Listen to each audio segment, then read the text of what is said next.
friends, welcome back to my channel Love Your Life with Kasturi and welcome to a new vlog. আজ সকালবেলায় উঠে আমার তেমন কিছু কাজ নেই, টুকটাক বাড়ির কাজগুলো সেরে নিয়েছি, বাট রান্নাবান্না আজকে তেমন কিছু নেই। আমি দুধ মুয়েসলি খেয়ে নেবো আর মিষ্টির জন্য ভাবছি একটু লুচি বা কিছু করে দেবো ওকে, তাহলেই হয়ে যাবে। আমার নতুন ফ্রিজটা এসছে অলমোস্ট 2 মাস হয়ে গেল। জিনিসপত্র তো সবই রাখছি, বাট ওটাকে অর্গানাইজ করে রাখা হয়নি, তাই ভাবছি আজকে ফ্রিজটা একটু অর্গানাইজ করব। ফার্স্টে ক্লিন করে নেব। আগে আমার ফ্রিজ ছিল স্যামসাংয়ের 298 বা 278 লিটার্সের, ওটা 10 বছর চলেছে, বাট একটু ট্রাবল দিচ্ছিল। তো রিসেন্টলি আমি স্যামসাংয়ের একটা 700 লিটারের সাইড বাই সাইড ফ্রিজ কিনেছি।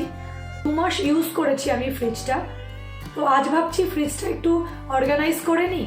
বড় ফ্রিজ মানেই যে অর্গানাইজড তা তো নয়, তো একটু অর্গানাইজ করার দরকার আছে।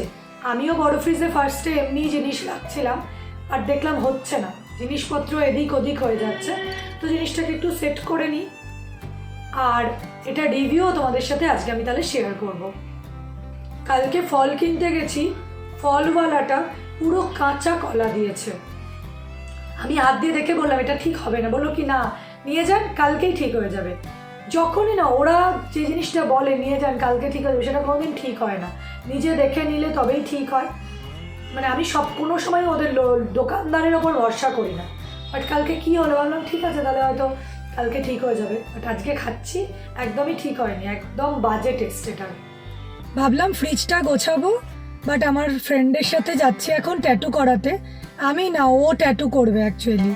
তো যাই ওর সাথে ট্যাটুটা করিয়ে নিয়ে আসি, তারপরে দেখি কখন আবার ফ্রিজটা গোছানো হয়। আজকে আবার মিষ্টির বিকেলবেলা ডেন্টিস্টের অ্যাপয়েন্টমেন্ট আছে, সেখানেও যেতে হবে।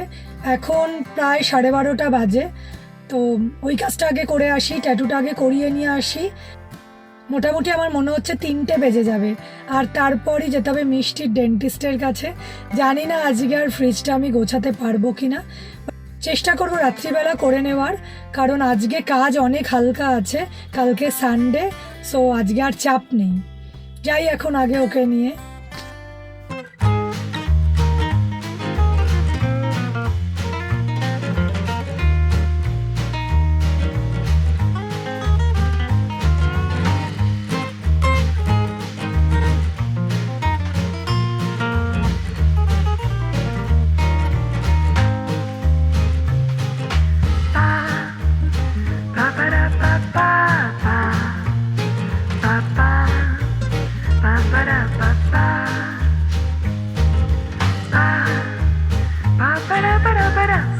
Good evening friends.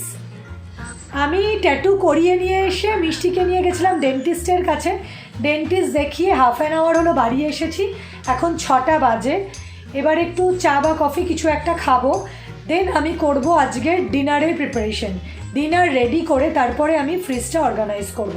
অনেক দিন ধরে ভাবছি এই কাজটা করব, বাট আজকে সকালে আমি যেমন তোমাদের বললাম যে এটা আমি করব, তো এখন আমি করবই। বাট ডিনারটা আগে বানিয়ে নিই, তাহলে মাথাটা হালকা হয়ে যাবে।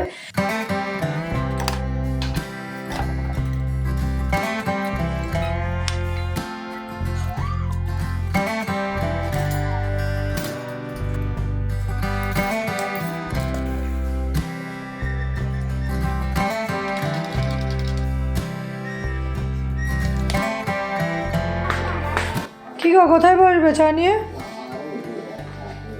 কফি করেছি তো, কোথায় বসবে? আজকে রান্নার দায়িত্ব অনির্বাণ নিয়ে নিয়েছে। রাত্রিবেলা চিকেন বানানো হবে আর ভাত, সেই জন্য আমি এখন চলে যাচ্ছি ফ্রিজটাকে গোছাতে। আমার বেশ ভালোই হলো। এটা আমার স্যামসাংয়ের 700 লিটারের সাইড বাই সাইড রেফ্রিজারেটর। এটা ডান দিকের পার্টটা হচ্ছে নর্মাল ফ্রিজ সেকশন, আর লেফট পার্টটা হচ্ছে ফ্রিজার সেকশন। রাইট সাইডের ডোরে 5টা এরকম শেলফ আছে, আর এখানে তলায় আছে 2টো ড্রয়ার। নিচের ড্রয়ারটা ফ্রুটস রাখার জন্য, আর তার ওপরেরটা ভেজিটেবল ড্রয়ার। আর তার ওপরে আছে এরকম,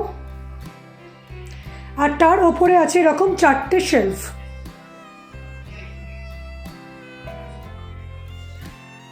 এই ফ্রিজটার লাইটগুলো ওপরে, সেজন্য পুরোটাতেই কিন্তু ভালোভাবে প্রতিটা জায়গাতেই লাইটটা যায়। লেফট সাইডেও ডোরে আছে 5টা শেলফ, আর ভেতরে আছে 2টো ড্রয়ার নিচের দিকে, আর তার ওপর আছে 4টে শেলফ। এখানেও একটা শেলফে যদিও আইস কিউব মেকারটা রাখা আছে, তাই এখানে আর কিছু রাখা যাবে না।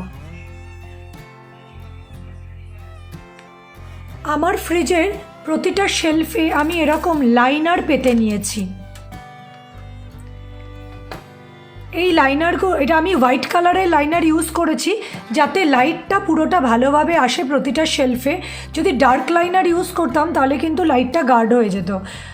তাই যখনই আমার শেলফে কিছু পড়ে টরে লাইনারের ওপর পড়ে, লাইনারটা ক্লিন করলেই হয়ে যায়। আর এরকম দেখো আমি টিস্যু পেপারও পেতে রেখেছি, নর্মাল টিস্যু পেপার, তাহলে ঝোল টোল পড়লে কিন্তু টিস্যু পেপারে অ্যাবজর্ব হয়ে যায়। এই শেলফটাতে আমি যদিও কুকড ফুড কিছু রাখি না, তবুও আমি টিস্যু পেপার দিয়ে রেখেছি।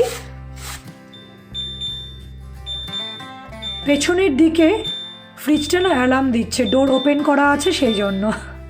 পেছনের দিকে এই বোলটার মধ্যে আমি একটু বেকিং সোডা রেখে দিয়েছি, যাতে কোনো কিছুর গন্ধ টন্ধ থাকলে বা যে কোনো ব্যাড ওডোর এটাতে দূর হয়ে যায়।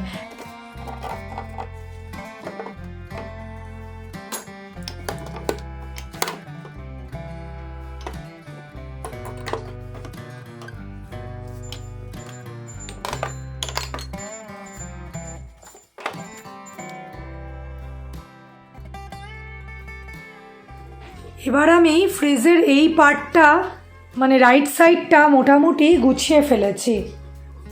তো তোমাদের এক এক করে দেখাই। আমি ওপরের শেলফটাতে জেনারেলি সমস্ত কাট ভেজিটেবলস এই ধরনের জিনিসপত্র রাখি। তো আপাতত আমার কিছু কাটা নেই, বাট ভেজিটেবল কাট করে রাখলে আমি এরকম ধরনের কাচের ডিভাইডার বক্সে রাখি। এই বক্সটার ভেতরে একটা পার্টিশন আছে, তো দুদিকেই আমি কিছু রাখতে পারি। একটা কন্টেনারে আমি কিছু ধনেপাতা রেখেছি, আর আছে জলপাইয়ের চাটনি, আচার। এই অর্গানাইজারটার মধ্যে আমি সমস্ত কার্ড, পনির এই জিনিসগুলো রেখেছি, তাতে আমার এটা খুঁজে পেতে সুবিধা হবে। আর এটা দেখো মোটামুটি স্লাইড করা যায় বেশ ভালোই, আবার এরম করে নিলে পড়েও যাবে না। নেক্সট শেলফটাতে আমি কুকড ফুড রাখি। থার্ডে আমি সমস্ত কন্টেনারগুলো রেখেছি, আর মোটামুটি লেবলিং করে রেখেছি। বেসন, ছাতু এগুলো চিনতে অসুবিধা হয়। আমার মেয়ের হেলথ ড্রিঙ্কস, সুজি, সল্টেড কাজু। তবে সব কন্টেনারে আমি লেবলিং করিনি, কিছু কিছু কন্টেনার আমি পাল্টে পাল্টে রাখতে থাকি। মোটামুটি যেগুলো ফিক্সড প্রতি মাসেই আমি রাখি সেগুলোতেই আমি লেবলিং করে রেখেছি। মশলাতেও আমি এরকমভাবে লেবলিং করে রাখি। চাল গুঁড়ি এগুলোতে লেবলিং করে রাখা খুবই দরকার, চাল গুঁড়ো নইলে একদমই বোঝা যায় না যেটা আদপে কী। লেবলিং করে রাখার আর একটা সুবিধা হচ্ছে, ধরো তুমি ছাড়া অন্য কেউ রান্নাঘরে রান্না করতে এসছে, তখন তাকে তোমাকে বলেও দিতে হয় না। তাহলে এই অর্গানাইজারটার মধ্যে এভাবে আমি বেকিং এসেন্সিয়ালস টুকটাক জিনিসপত্র রেখেছি, আর এরকম পাউচ দুধ। এই বাস্কেটটা বিগ বাজার থেকে নেওয়া, এই ধরনের হ্যান্ডেলওয়ালা বাস্কেট, কিন্তু সুবিধা হয় বেশ স্লাইড করতে। এখানেও তাই কাচের শিশিতে কাজু, আমন্ড এগুলো রেখেছি, আর বাটারগুলো রেখেছি। এই বাস্কেটটা খুব সুন্দর, এটার সাইজটাও বেশ বড়। এই বাস্কেটটার মধ্যে বিভিন্ন ধরনের ডাল, যেগুলো হয়তো ঢালার পর একটু একটু করে রয়েছে প্যাকেট সমেত, সেগুলো আমি গার্ডার করে এই বাস্কেটটার মধ্যে পুরে রাখি।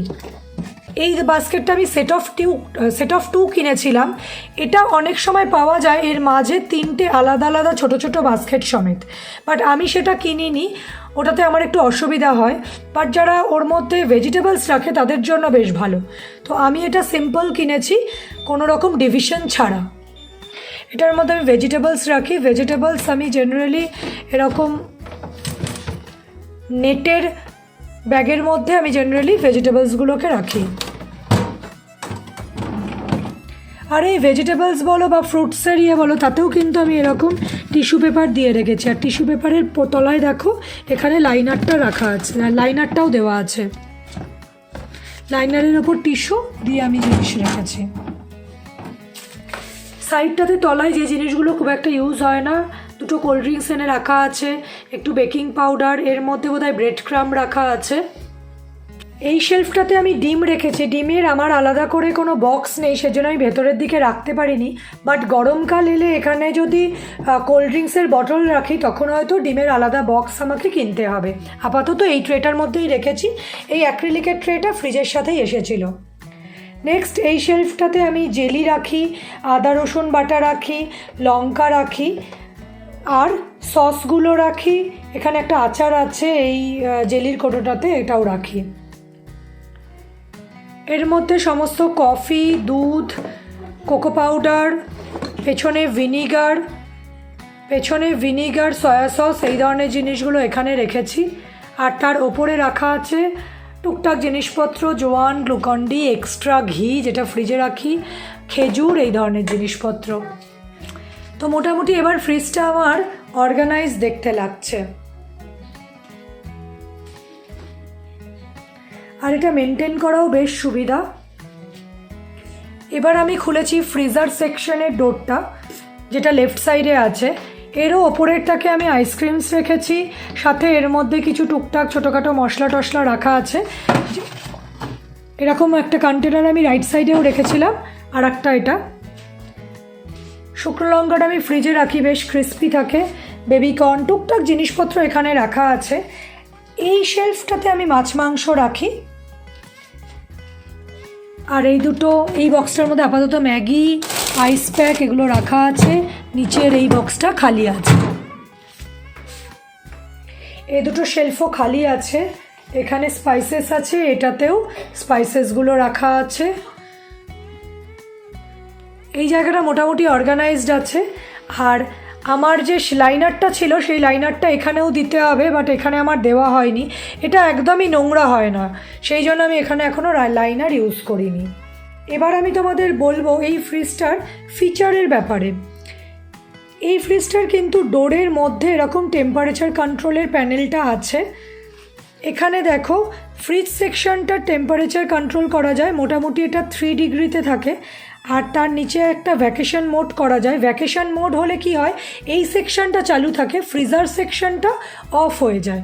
যদি মোটামুটি কিছুদিনের জন্য বাইরে যাচ্ছ তখন এই ভ্যাকেশন মোডটা অন করে দেওয়া যায়। আর ফ্রিজার সেকশনটা -21 ডিগ্রিতে থাকে। এই টেম্পারেচারগুলো, এটা টাচ প্যাড, এই টেম্পারেচারগুলো এখান থেকে চেঞ্জ করা যায়। চাইল্ড লকও আছে। আর এটাকে 3 সেকেন্ডস প্রেস করে রাখলে লকটা অন হয়ে যায়। 3 সেকেন্ডস প্রেস করে রাখলে এটা ডিসেবল হয়ে যায়। এখন আর লক অবস্থা এটা নেই। এবার আমরা টেম্পারেচারটা চেঞ্জ করতে পারবো। 2, 1, ম্যাক্সিমাম তার মানে 7 আর মিনিমাম 1 আছে ফ্রিজ সেকশনটাতে। তো এটা আমাকে ওরা বলেছে 3 করে রাখতে, তো বাই ডিফল্ট এটা 3তেই থাকে। এ দেখো চলে এসছে। 6 করেছিলাম, যদি লক না করেছিলাম, লক করলে 6এই থাকতো, কিন্তু যেহেতু লক করিনি তাই অটোমেটিক্যালি আবার 3তে চলে এলো। Next vacation mode, 3 seconds press করে রাখলে ভ্যাকেশন মোড অন হয়ে যাবে। ফ্রিজার সেকশনটারও টেম্পারেচার চেঞ্জ করা যায়। এটা হচ্ছে -15 ডিগ্রি ম্যাক্সিমাম, আর মিনিমাম হচ্ছে -23 ডিগ্রি। এখন দেখো -19 করা আছে, কিন্তু অটোমেটিক্যালি এটাও চেঞ্জ হয়ে যাবে।